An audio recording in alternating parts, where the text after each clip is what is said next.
I'm Mike, and welcome to the workshop.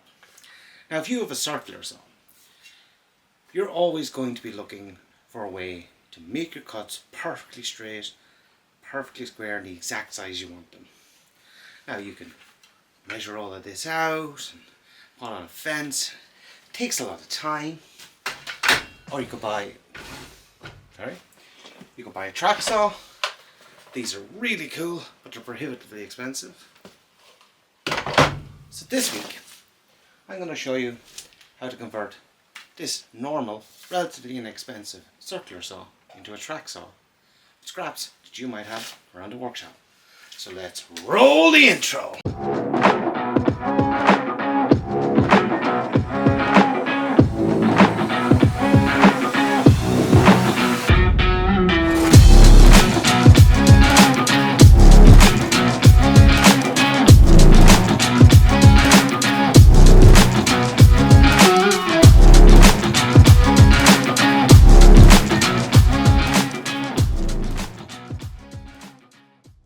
So, let's start by discussing a track saw. What is it, what does it do, and why do you need it? Well, I have this really nice one here by Triton, and it comes with these, which was known as tracks, and these here have a groove that the saw runs in. You just set your saw into that groove, open everything up, and it slides along that straight line. It has to be straight because the track is straight. Now, one of these will set you back maybe €600-700, and you don't need it.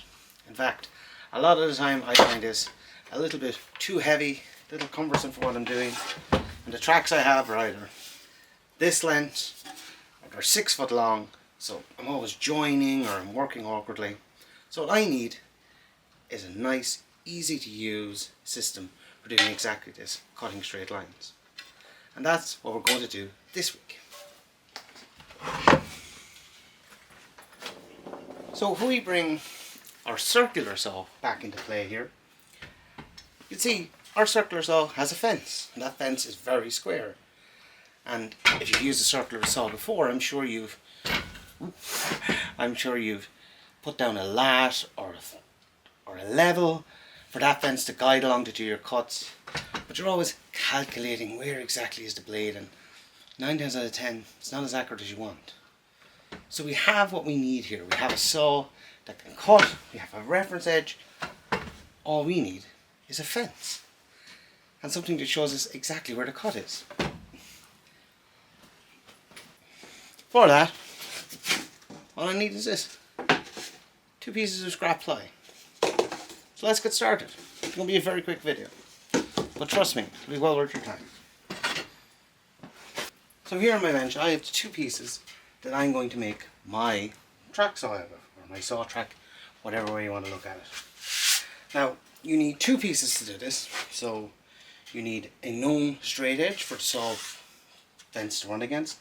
Now I've just cut this off the end of a sheet, so I know that this edge is straight. But you could also just use a piece of solid timber that's straight. And the same thing for the sacrificial piece at the bottom. You can use a piece of solid. Now the only thing that will do is reduce the possible depth of cut. I'm using 6mm here so I can get the most out of my blade. And all you need then really is your fence, the length you want. Like I said, I want this to be interim. This is about 700 long. And this piece just needs to be wider than where your blade is going to be, because we're going to cut this off later.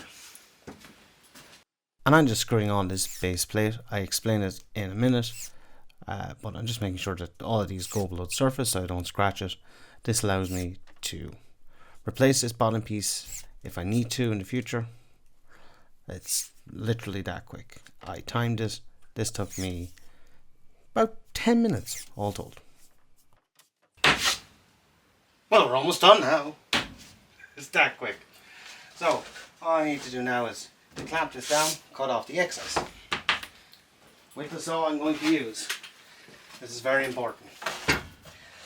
And that's why I screwed this piece on, because this edge could get damaged, or I could get a different saw or use less wide blade and it'll affect the accuracy.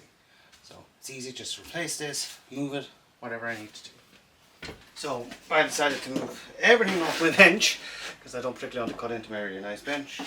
We're doing our first cut here, which will also be our fence cut for our track saw, and that's where we'll be lining up when we want to make a cut. So we can clamp on this part, which is going to be our guide, and make that cut.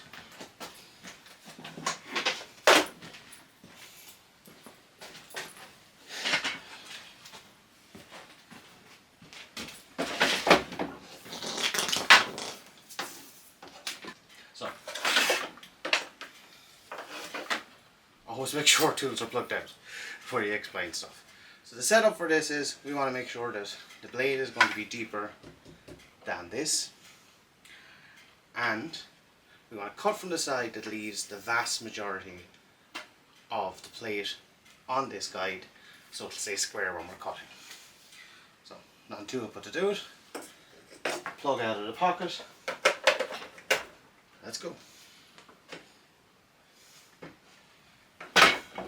Eyes and ears.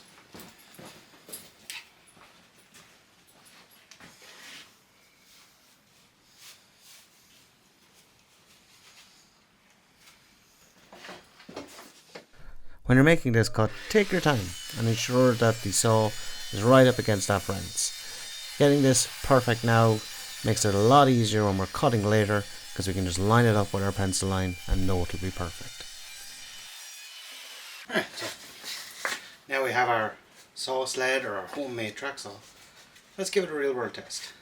Now I don't have any panels that I'm cutting up right now, so I'll just grab a bit of scrap, clamp it down, but I will be using this a lot in next week's video in conjunction with my normal track saw, so you'll get to see how this works on a real project.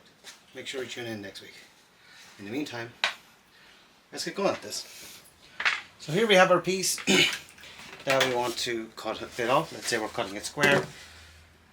So this edge is going to be inside of our blade. So in order to get that perfectly straight, all we need to do is line up that edge with my pencil mark, clamp this down. Now make sure your clamps don't interfere with the body of the saw. I got caught out there when I had to go make the cut originally. So just line everything up exactly how you want it. That's where I want it to be.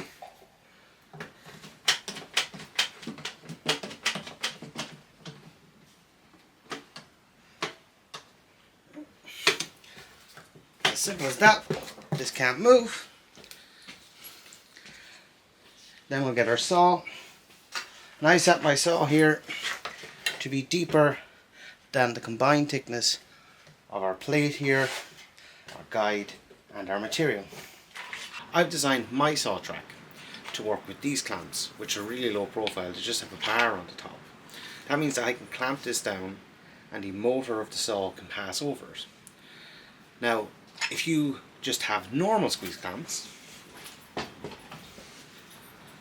like these ones here, all you need to do is to increase the depth of that fence so that this clamp can clamp down, and you have a gap then between the face of this clamp and the motor of your saw, just so it doesn't interact with one another, and you're guaranteed to get that good cut.